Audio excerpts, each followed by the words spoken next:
Hi guys, Lady Random here and welcome back to Adults Play Minecraft, the Isles of Shroom. We are back outside what is going to be hides and sides, and we are edging ever closer to opening day, which is kind of exciting really. So, I've been doing a bit more work kind of in between episodes, so we've kind of tweaked the front a little bit. I'm still kind of thinking we might need to make this the little top bit just a little bit wider. But you know, I'm kind of happy with it. We've done a little bit of work outside. So we finished off putting some trim around the edge of the building. We have got just around the back here. Well, we appear to have a chicken as well. Fair enough. We have a chicken, so we have a source of extra feathers because we completely need more feathers with the chicken cooker. But we have our little cow friend here, who will be named at some point. This is Henrietta. And she will be providing some of our cow products, namely mushroom stew, which is very cool. So, into the shop itself, if we go upstairs first of all, pretty much finished off the storage area. So we've got the mezzanine floor up here, so we've just got a chest which has got a few odds and ends in it, and we've got our smoker there that we can cook some of our beef off. We've just got a crafting bench and a bed just up here for wherever you're doing any work. And then we've just got our barrels, which is our kind of upstairs storage. And yeah, check this out. There were another 6 of these. I think it was 14 in total. Mr. T Snow, love you very much, arrived at my base armed with leather, so we've stocked up with that, so thank you so much. We've got some spare raw beef. I need to get some cooked beef going. We've got our chicken fried steak, otherwise known as chicken, mushroom stew. We'll have wool, and we also need milk as well, so we need to get some buckets made and things like that so we can start stocking up on milk. But we'll have a little peek over the balcony just so you can kind of see it from the top. But this is the main shop floor area, but we'll pop down and have a little looky. So we've got our counter here. It'll be nice to get, I might do like an armour stand thing for it, but this is our counter area, and we've got just a little room behind here, which I guess will be some kind of little storage cupboard.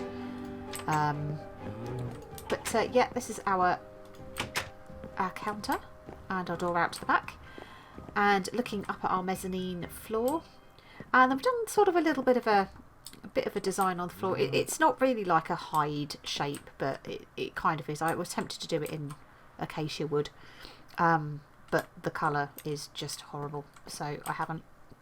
But we've started labelling up all of the barrels, so we'll have our leather here. We will have raw beef, cooked beef. This will be, and I've had to mount those up on there because you can't have, because of right in the corner, you can't have item frames obviously next to each other like that. So I've mounted them up there. So we'll have mushroom stew here. We will have wool here, so the brown wool that comes from the woolly cows. We'll have our chicken here, and this will be our milk. And then if we think of any other kind of cow products, that'll be great. I'm kind of keen to try, if I can, to get hold of some of the yellow flower cows that come from the flower biome. And I know somebody has found a flower biome, but I think it is absolutely miles away from me. So that's going to be a bit of a mare to get back. But yeah, we are very nearly there with getting this open. And then just out the front, we've just got a couple of our little cow heads just to kind of decorate out the front. If I get any mushroom heads or anything like that, I'll probably put some of those up on the top. Slightly macabre, but it is what it is. And we just need to get some signs done. So it might be that what I will do is see if the lovely Frankie, if I can employ her to do me a couple of maps that I can use to say, you know, hides and sides or something like that, and like a beef steak and a cow hide, effectively, or a leather. So that is pretty much what we've been up to over here, which is cool. So thought we'd take a little ride back on the Nether Railway back to base. Not really done a great deal. I went off and did a little bit of exploring yesterday, to be fair. Just where I'm kind of on the hunt for cows and things like that at the moment. And sort of any kind of stray leather that you find wandering around, I've been grabbing as we go. I did a little wander around the nether, so exploring different bits around the nether, kind of cutting out of my tunnel. Oh, there's a snowman over there. Ooh. Mind you, we are starting to head. It is October now, to be fair. I mean, granted, we've got Halloween coming up soon, but we are getting close to Christmas. Let's go and have a little wee peeky over there. But you can see there's some amazing builds. We'll pop back and have a look. Look! A snow house over there. That's so cool. Little polar bear igloo-y thing. I wonder if there's actually a village over there, maybe. It's possible. It is possible. But yeah, you can see there are a bunch of builds that have sprung up since we were last here. And a bunch of mushrooms, it seems, as well. So we've got a big red barn over there. We've got what I think might be wood there. And there's a few other builds that are springing up too. So I'm not entirely sure whose they are, but they are coming along very nicely. So let's try and go up the right way. So we took a ride on the Nether Railway coming into spawn, but we haven't gone home, so I haven't been able to show you how it works coming home. So let's go through, and we shall pop through to the station, and it's pretty clever. It's really clever. So incoming, you're on your own line. You press your cart button, your button comes. Going home, this is where it gets super. Hi, Mr. Gollum. This is where it gets super clever. So everybody's got a button with their name on, and I want to go back to my base, so I would click my button. I would step into here. I would press the button under my feet, like so. Minecart comes in. Off I go. So you can hear the little, almost like a timery thing with the note block there. And what it does is it kind of, after you get to a certain point, it resets itself, and it resets the railway. And that means that it's good for anybody else to use. So this is obviously set up now that it knew that it needed to go on my line. So it'll be putting, I guess, I'm not entirely sure how it works. It's really clever. I've never seen anything quite like this. So how that bike guy kind of came up with this, and the utter scale of this railway is absolutely phenomenal. But how he kind of came up with it, I wouldn't even know where to start with something like this. And he's managed to get it all, so everybody has their own individual thing, and you press your button and you go to your base, or you go to whoever's base it is that you're trying to get to. It is so clever. But yeah, I did a little bit of exploration. I've not been lucky enough yet to find any of the piglin chests. I think I found an area that I thought was close enough where it was coming through my old walking tunnel. Thought it was close enough to my base that it may not have been reached by anybody else, but it looks like it had been, which is a shame, but it's fine. I'm sure if we branch out in a direction that is going further away from spawn, chances are we'll come across something, so you know we can see that and explore it together, which would be quite exciting. So we may have to go and have a slightly scary nether adventure at some point. I still need to go mining. I still need to go and try and get some more ancient debris together so I can start making some netherite and stuff like that, which will be quite cool. So I've got 3 bits, but you know how it is, you can never have enough netherite, so I do need to explore getting some more. But we are here, we are arriving at base. I still also need to decorate my station area, so I'd like to get actually some of the like the green stems, like the or bluey green stems, because I love that colour, and get it really nice and bright down here.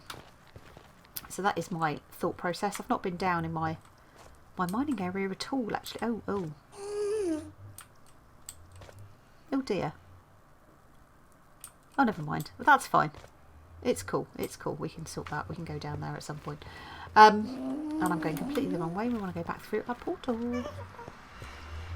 But yeah, I eventually got a ghast here, which is kind of exciting. I need to set up our brewing area. But you might recall... Oh, wow. Night. yeah, you can see the lamps. I've started lighting up here. And there, lovely view of the ceiling. So I collected the green lamps from Tea Snow Shop. I went and purchased some of those. So I've done some recessed lighting. So it is up kind of within the leaves on each of the roofs. So that will help with the lighting, which means I've been able to get rid of all of the torches on the walls. I've left the torches on the edges here, but I've put them so we've got some lighting going down through our tree trunks, and it does come out the side, but again it's just extra lighting, which is you can't have enough of that, certainly. And then we've done the same thing, just some recessed lighting in our enchanting and what is going to be our brewing room once we get there. I do need to get hold of blaze rods, so I need to either go find a blaze spawner, because I don't know whether we've actually got like a communal blaze spawner set up in the nether or not. Cows, just been breeding those up, so sorry for the noise there. We've done the same thing here in this area. We've got our lighting going up into our tree. I've put a couple of blocks just up the top here just to kind of get away from the torches a little bit, and again we've recessed the lighting up here, so no torches in these rooms either, which is very cool. And they're nice bright colour. So these are the green ones, they're not the lime green. The green ones are super bright. And these are my little doges. Got a couple of little dogs while I was out. I went on a bit of an exploration over that way, quite a lot of blocks, and yeah, I killed some skellies. I had some bones on me, and it was a dog and a puppy, and obviously the puppy is now grown up into a not puppy, so we have that. So that's pretty much what I've been up to. I did a little bit of mining, but it's mostly been a bit of exploring. I've been out sort of trying to help collect some resources for Tea Snow for a project that he's working on, so where he's been so helpful to me with resources, I've been wanting to obviously repay that, so trying to help where I can. But yeah, it's been a little bit of a show and tell. So hides and sides, I think probably by the time this episode actually goes out, just because I'm a couple of weeks ahead with doing things, so I've had a couple of busy weekends, so trying to get a little bit ahead with some of the recordings so we can get some content out every week. But yeah, probably by the time this goes up, hides and sides will almost certainly be open. So yeah, and I've been looking at that going, I need to nip that in the same as that other tree, because it looks a bit weird. It does look a bit weird, never mind. But yeah, so hide and side should be open, so that will be all of your beefy and leather needs. So like I said, that would include some of the leather, beef, milk, or we'll do once I get some more buckets made. We'll get the brown wool, and if we get any other drops, I'm not entirely sure if I managed to get to these flowery cows. I don't know what their drop might be. That could be quite interesting to see. It could be flowers. It could be, in which case, maybe flowers too. But for now, guys, thank you all very much for watching. I hope you enjoyed the episode, and we shall see you in the next one. Take care. Bye.